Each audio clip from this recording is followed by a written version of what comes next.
박근혜 대통령께서는 이 사건이 공론화되기 시작한 초기에 그렇게 말씀을 하셨습니다. 지난 대통령 선거에서 국정원으로부터 도움받은 것 없다. 그 얘기는 다시 말하면 도움받은 것이 없기 때문에 책임질 것도 없고 사과할 것도 없다는 얘기로 들립니다. 하지만 여러분, 대통령의 자리가 무엇입니까? 행정수반으로서, 그리고 국가의 최고 정치 지도자로서 국가기관인 국가정보원이 정치적 중립 의무를, 그리고 법에 정해진 의무를 위반하고 대통령 선거에 개입한 사상 초유의 사건이 일어났다면 누구보다 앞서서 그 사건의 진상을 가릴 것을 정부 조직에 명령하고, 그리고 그 진상이 조금이라도 사실로 확인됐다면 그에 대한 책임을 지고 국민들에게 사과하고 재발방지 대책을 세우는 것이 대통령으로서의 올바른 모습 아니겠습니까?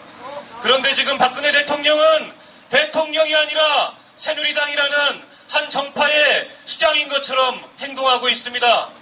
국정원으로부터 도움받은 것 없다니요. 과연 국정원이 지난 대통령 선거에서 누구를 위해서 조직적인 댓글을 달고 여론조작을 시도했습니까? 야당 후보를 위해서 그랬습니까? 당시 여당 후보였던 박근혜 대통령의 선거를 도울 목적으로 댓글을 달고 여론조작을 시도했던 것이었습니다. 국가정보원은 국가안보를 위해서 존재하는 기관입니다.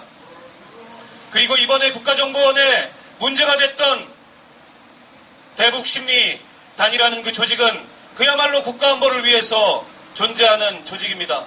국가안보를 위해서 존재하는 기관이기 때문에 국정원에 관한 거의 대부분의 사항이 보안으로, 비밀로 유지가 되고 있습니다. 국회 정보위원회에서 회의를 해도 회의 자료 하나 들고 오지 않고 회의록 한 줄 남기지 않습니다.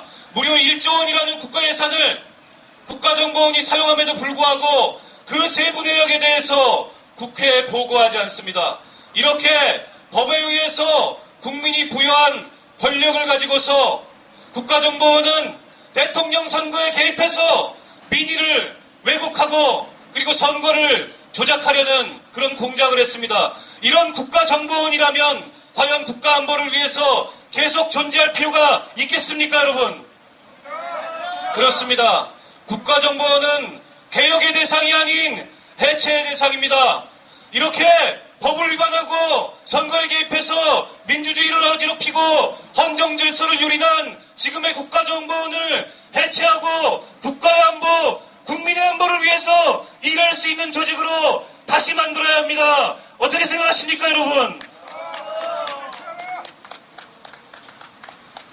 우리 국민들은 박근혜 대통령에게 이 사건의 정치적인 책임을 지고 이 사건의 진상을 규명하고, 그리고 국민들 앞에 잘못이 있다면 사과하고 재발방지 대책을 세울 것을 요구합니다.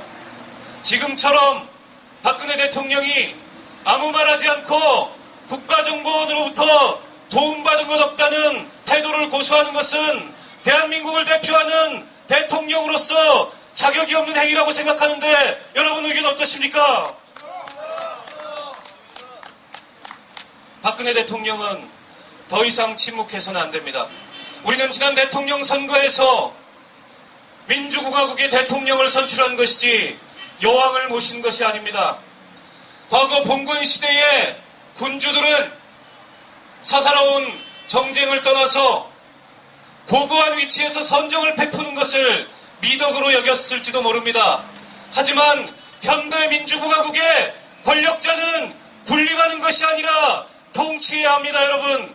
그리고 그 통치의 기본은 국민과의 소통이며 책임지는 것이 아니겠습니까? 박근혜 대통령이 더 이상 침묵한다면, 더 이상 국민의 목소리를 외면한다면, 오늘 촛불을 들고 시청광장에 모일 10만 명의 국민들의 간절한 염원을 외면한다면 우리는 이곳 민주공화국 대한민국에서 여왕님을 모시고 사는 것을 거부할 것입니다. 그래야 민주공화국이 살아있는 것 아닙니까, 여러분? 정의당은 이 사건이 처음 일어난 직후부터 거리에서 정당 연설을 열고 시민들을 만났습니다.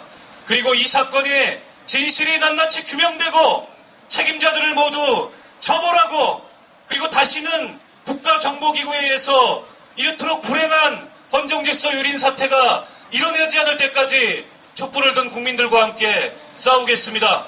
그리고 반드시 무너진 대한민국의 민주주의를 다시 세우고 국가정보원 다시는 이런 일이 발생하지 않도록 완전히 해체하고 새로운 안보기구로 거듭날 수 있도록 최선의 노력을 다하겠습니다. 고맙습니다.